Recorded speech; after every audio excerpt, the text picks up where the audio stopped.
Can police frisk a shoplifting suspect?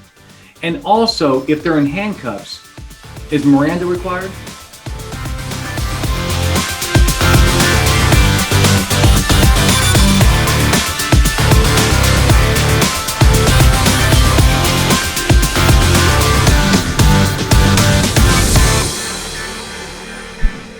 Can police frisk a shoplifting suspect? And also, if they're in handcuffs, is Miranda required? This officer comes from Texas.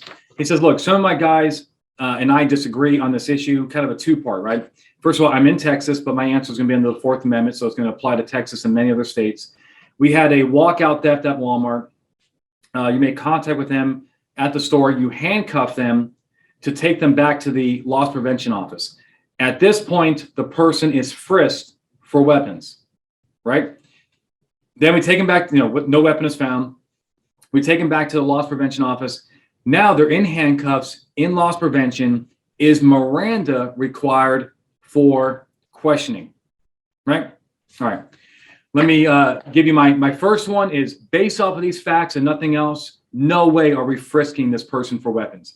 It's a non-violent crime. The crime is not associated with weapons. Shoplifting is not associated commonly. It can be, of course, but we don't deal with possibilities in law enforcement. We deal with probabilities.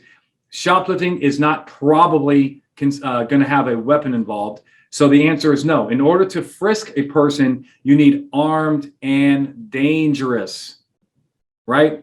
Why do you think that they have a weapon, and why do you think they're going to be dangerous? Now, quite frankly, if it's a call involving a weapon, they're pretty much automatically dangerous. But dangerous does not automatically mean armed. Okay, so there's that one. That's easy. Let's go to the next one. Is Miranda required while they are sitting in the LP office being investigated? Well, the cop says sometimes we arrest them, sometimes we don't. It depends on kind of like the facts, the amount of stuff, theft, maybe their prior history, and so forth. Now, whether Miranda is required under the Fifth Amendment depends on three factors. Number one, are they in arrest-like custody? Are they in arrest-like custody? Number two, is the cop asking incriminating questions? And number three, is it a known officer? So as Fletzy likes to say, the three C's: cops, questioning, custody. All right. So the issue here is clearly we have a cop, clearly we have questioning that can incriminate themselves, right? They're being asked, did you have money to pay for it? And they say no.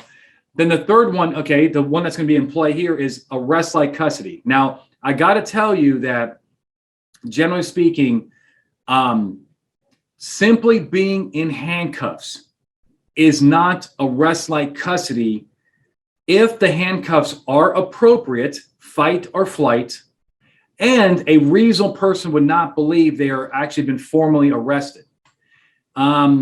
That's a totality of the circumstances test. As I like to say, a T to the O to the C, right? Totality of the circumstances. Would a reasonable person believe that they're in arrest-like custody?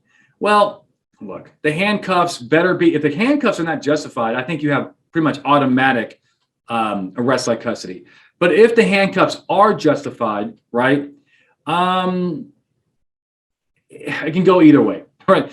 One thing to kind of take the arrest out of the detention is to just be straight up with this person and say, hey, look, in no uncertain terms, just so you know, you're not arrested at this time, right? I don't know if you're going to be arrested. You could be walking from here with a citation or whatever, but at this point in time, you are not under arrest. Do you understand that? And the person says, yes. That does help. There is a U.S. Supreme Court that kind of talks about that issue called Beheler. And Beheler. Beheler is a case that talks about the issue, kind of taking the arrest out of detention. But other things, how are you talking to them? Are you trying to just gather evidence? I mean, you're trying to just gather the story, right? Hey, what's going on here? You're like, did you know that you didn't pay for it? Do you have a receipt? But then when the cop, starts turning the tables to getting a confession, hey, look, I'm not stupid. You have no money. You know what you did is wrong. you have prior history for this. At that point, I would suggest to you to read Miranda. So, in a nutshell, if the handcuffs are justified and the cops are treating the person like kind of like a witness, like, hey, what's going on here? No Miranda. If the person is, however, being treated like a suspect and the cop is looking for a confession and really intentionally looking for incriminating statements, the better approach is Miranda. Hopefully that makes sense. Okay. All right. So guys, that's what I got for you. You know what to do before you leave. Hit the like button, subscribe, share with your friends, comment below. That's all I ask for you. Hopefully you guys are getting value out of these videos. Until next time, guys, I'll see you.